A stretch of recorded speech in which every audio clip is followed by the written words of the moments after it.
Havia uma família que vivia em uma zona rural de uma cidade pequena. Era a época de soja e os corvos devoravam todas as sementes que plantavam no terreno. Beth, a esposa de Jerome, começou a ficar nervosa, pois além do problema com os corvos, Jerome era um cara procrastinador. Isso é, alguém que sempre deixava os seus deveres para fazer depois e acabava nunca fazendo nada. E no final, ela sempre tinha que fazer as suas tarefas e as tarefas de Jerome. Beth foi a Jerome e pediu para que ele fizesse um espantalho para espantar os corvos. Jerome, como sempre, disse que ia fazer depois. Beth então foi até a cidade para fazer umas compras para casa e disse que se o espantalho não estivesse pronto até ela voltar, o chicote ia estralar. Jerome sabia que tinha que montar o espantalho e que os corvos estavam dificultando muito a vida deles na fazenda. Mas Jerome tinha tanta preguiça que decidiu ficar dormindo em sua rede.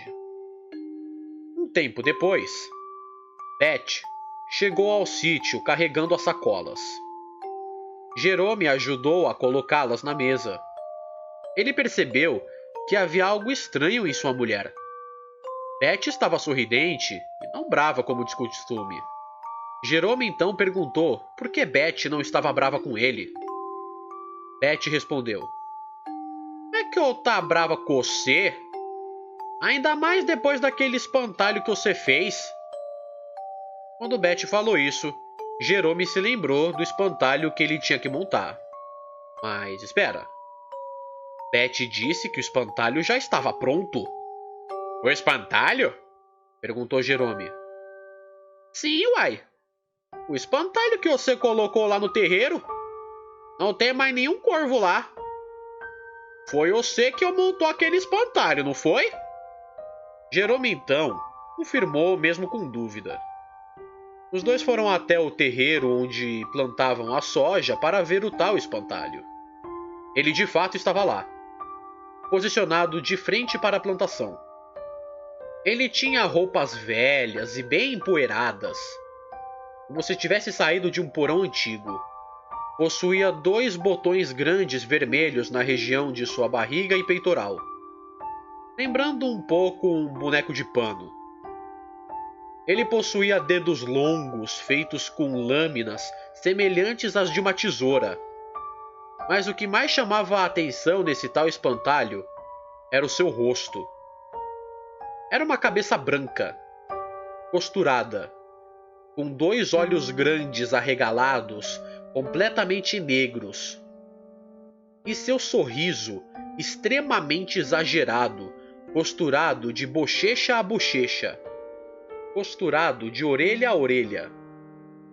Beth ressaltou que o sorriso do espantalho era bem estranho, chegando até dar uma pequena agonia. Mas para Beth, se dava susto em gente, dava em pássaro também. "Vou preparar a boia para o jantar", disse Beth. Os dois entraram em casa já à noite. Jerome se sentou perto da janela, onde a plantação estava bem visível. Ele olhava para o espantalho e só conseguia pensar: "Eu não me lembro de ter feito esse espantalho, não. Então como foi que ele veio parar ali? Será que foi um dos nossos vizinhos que fez ele para nós?"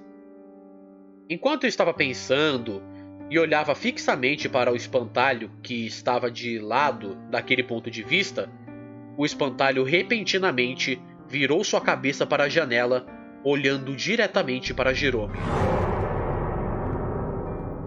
Jerome tomou um grande susto, dando até um pulo da cadeira. Beth viu aquilo e perguntou: "O que acontece, homem?" Jerome respondeu: "Aquele espantalho tá zoiando pra mim." Beth riu e disse que Jerome estava tão orgulhoso do espantalho que estava imaginando coisas. Então o jantar ficou pronto. Jerome deixou aquele detalhe de lado e os dois comeram juntos.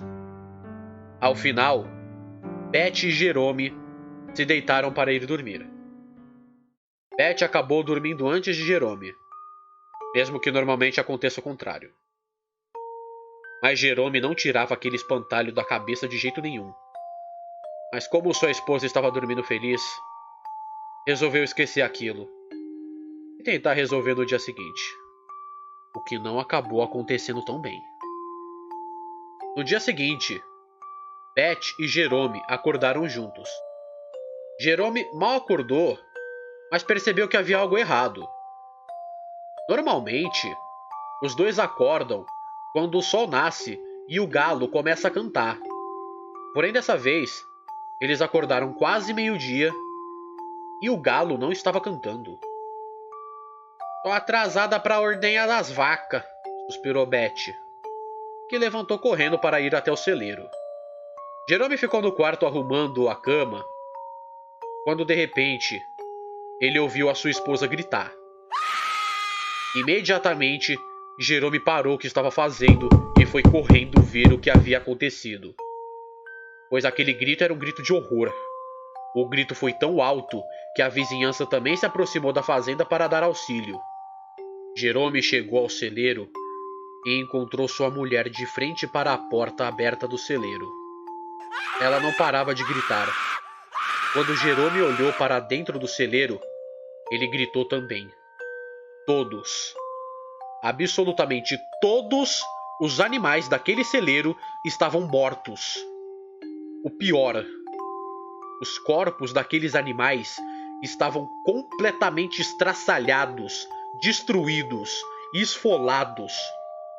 Eles foram assassinados brutalmente. O cheiro ruim tomava conta de todo o celeiro, com moscas rodeando o cadáver dilacerado daqueles animais. Era possível ver o sangue espirrando pelas paredes e nos fardos de feno do celeiro. Beth deitou sua cabeça nos ombros de Jerome, chorando enquanto ele afagava sua cabeça. Jerome não conseguia entender quem ou o que tinha feito aquilo com os seus animais. Ele foi até as outras partes da fazenda para ver, e assim como no celeiro, o chiqueiro estava com todos os seus porcos mortos, assim como no galinheiro. Todas as galinhas haviam sido estripadas e os seus ovos atirados no chão e nas paredes. Um dos vizinhos foi até Jerome, trazendo em suas mãos o cadáver de um galo, dizendo: "Acho que esse galo era do senhor, Jerome. Eu sinto muito." A polícia local chegou até a fazenda para investigar. Porém, nenhum policial descobriu o culpado daquilo. As marcas nos animais foram feitas por algum objeto afiado, provavelmente por uma faca.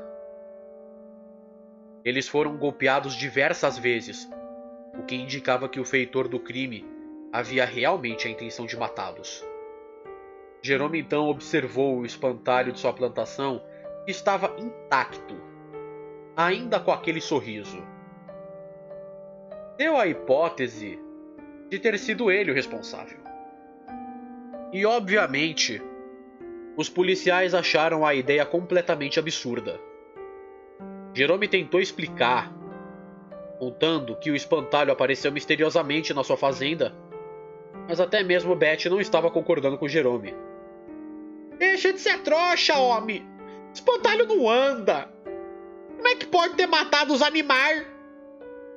Os policiais deixaram a casa e voltaram para o seu QG e investigaram o que havia acontecido.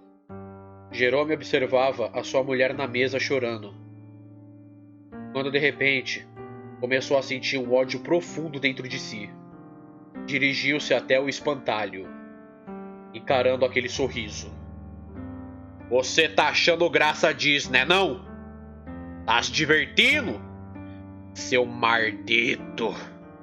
Espantalho maldito! Foi você! Você que fez isso! Você matou nossos animais! Você matou todos eles! Foi ou não foi?" Jerome estava enfurecido, enquanto discutia violentamente com o espantalho, que apenas continuava sorrindo para ele. Jerome então decidiu que iria dar um fim àquele espantalho risonho.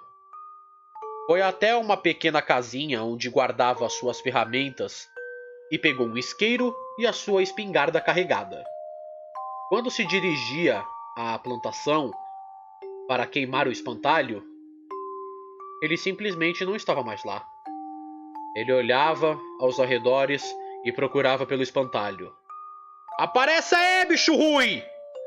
Vem aqui que eu lhe parto no meio e dou pros coiotes comer! Gritava Jerome enfurecido, quando de repente ouviu a sua esposa gritar novamente. Jerome correu até a casa e encontrou um rastro de sangue que ia da mesa de jantar, onde Beth estava sentada, até o porão no andar de baixo. Jerome então acendeu o isqueiro para ver melhor, já que o porão era meio escuro. Quando chegou ao pé da escada de madeira, encontrou a sua mulher.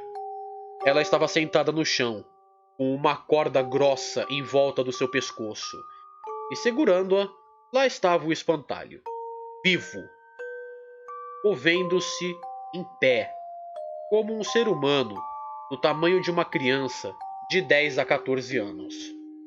Jerome olhava aquela cena horrorizado, enquanto o espantalho sorria para ele e sua mulher estava assustada. Oi, Jerome. Quer brincar com a gente? Disse o espantalho, sem mexer a sua boca costurada.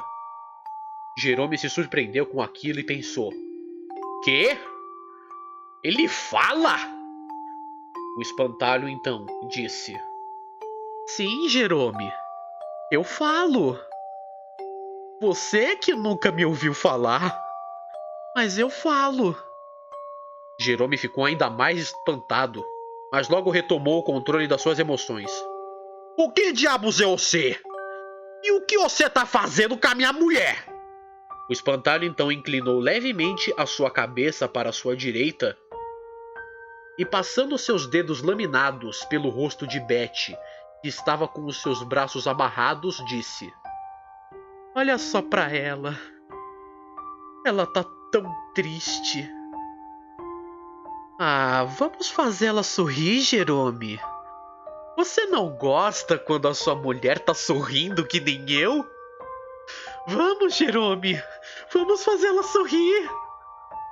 Então o espantalho posicionou 2 de seus ganchos, um de cada lado da boca de Beth, e começou a rasgar a sua boca até as articulações de seu maxilar.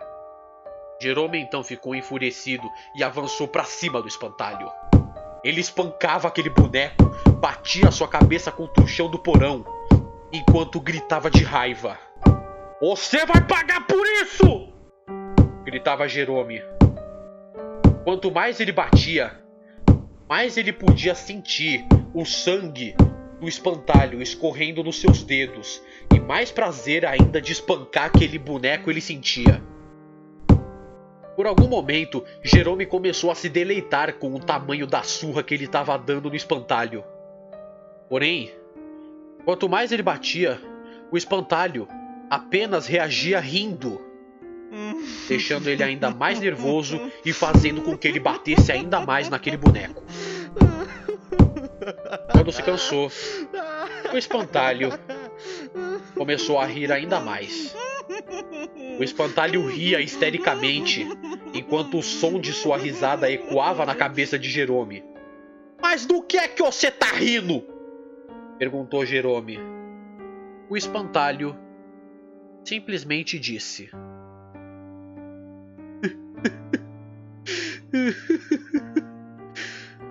Você não vai ver a sua esposa? Nesse momento, Jerome voltou a si e começou a olhar em volta. Sua esposa já não estava mais ali no porão. Jerome correu por toda a casa à procura de sua esposa. Quando finalmente a encontrou, Beth estava nas plantações, com o seu corpo completamente despedaçado, desmontado e fincado em lanças e ganchos de ferro, com os braços abertos e sem vida, na mesma posição de um espantalho. Era possível ver as entranhas penduradas na estaca de metal, enquanto o sangue escorria e pingava no solo. Os globos oculares haviam sido arrancados expondo a cavidade dos olhos de Betty, exalando o odor de alguém que já estava morto há tempos. Jerome encarava aquela cena assustado, completamente paralisado e sem reação alguma, enquanto a risada do boneco ecoava na sua cabeça repetidamente. Ele não entendia como aquilo havia acontecido. Ela estava do lado dele, bem ali, do lado dele. Logo a polícia chegou. Jerome foi levado à delegacia. Ele tentou explicar o que havia acontecido, mas de nada adiantou. Jerome foi condenado à prisão perpétua pelo assassinato dos animais e de Betty. A fazenda foi a leilão e foi comprada tempos depois. Jerome acabou enlouquecendo dentro da prisão, pois todas as noites, quando tenta dormir, acaba vendo aquele espantalho sorrindo para ele, com aquele sorriso perturbador.